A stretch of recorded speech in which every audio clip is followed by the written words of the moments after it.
ናችሁ የብል ገበሬ ቤተሰቦች ዛሬ ደግሞ እስኪ ስለ ዶሮ ፈንጣጣ የዶሮ ላይ የሚወጣው ፈንጣጣ ወይም ፋውል ፖክስ እስኪ እኔ ያጋጠመኝን አንድ ነገር ተወሰነ ነገር ልበላችሁ። ከዛ በፊት ግን ቻናሌን ላይክ ሰብስክራይብ በማድረግ ተባበሩኝ። ስለምታደርጉም ደግሞ አመሰግናለሁ። ፋውል ፖክስ ቫይራል ዲዚዝ ነው። አብዛኛው ላይ ሊፈጠር ይችላል። በተለይ እነዚህ በትንኝ በዚህ በወባ በቢምቢ በምናምን ከአንዱ ወደ አንዱ ተላላፊ ነው። አካባቢያችሁ ወንዝም ዳር ሽታን ውሃ ምናምን የሚተኛ ከሆነ በጣም ከበድ ያደርገዋል።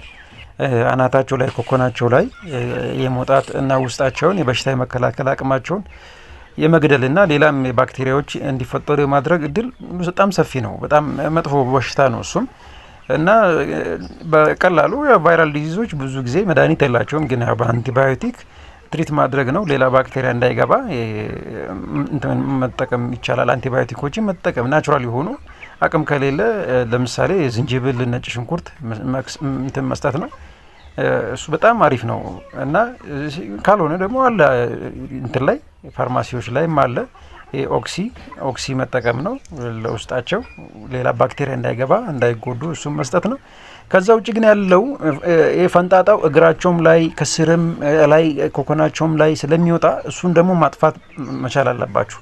እሱ ደግሞ ማጥፋት የምትችሉት በቀላሉ ጀንታማሲንም ያጠፋዋል። ጀንታማሲን ቦታው ላይ መቀባት ቴትራሳይክልም ምናምን ያጠፋዋል። ግን ከዛ እንትን ውጭ የሆኑ በጣም ቀላል እኔ በሁለት ቀን ውስጥ ያጠፋልኝን ነገር ነው የምነግራችሁ። እሱ ምንድነው? ይሄ እርድ በዘይት አድርጋችሁ እርድና ዘይት ቀላቅላችሁ ፈንጣጣው ያለበት ቦታ ላይ አይናቸውም ላይ ሊሆን ይችላል ያያችሁበት ቦታ ላይ መቀባት። ዘይትና ሁለት ማንኪያ ዘይት የሻይ ማንኪያ ዘይትና እርድ 2 ማንኪያ አድርጋችሁ ቀላቅላችሁ ለብዙ ዶሮ ይሆናል። ትንሽ ያደርጋችሁ ቁስሉ ያለበት ቦታ ላይ መቀባት። በሁለት ቀን ውስጥ እርግጠኛ ሆኜ የምነግራችሁ ከላያቸው ላይ ያጠፋዋልና እንደዛ በማድረግ ምን ማለት ትችላላችሁ። ከሌለ እርድና እንትን ሎሚ ዘይትና ጨው ማርጋችሁ እንደዛም መጠቀም ትችላላችሁ። 100% ያጠፋዋል። 100% እርግጠኛ ሆኜ የምነግራችሁና እሱን ተጠንቀቁ። አካባቢያችሁ ላይም እንደዚህ ትንኝ ምናምን ቢምቢ የሚኖር ከሆነ ጭስ በማጨስ ማታ የሚሆን ጭስ በማጨስ ማጥፋት ነው እና የፋውል ፖክስ በጣም አስቀያሚ በሽታ ነው እና እንደዚህ አድርጋችሁ ማጥፋት ትችላላችሁ። በጣም በቀላሉ በቤታችሁ ውስጥ ባለ ነገር ወጪ ሳታወጡ ቀላል ነው። እንደዛ በማድረግ ማጥፋት ትችላላችሁ። አመሰግናለሁ። ቴንኪዩ በጣም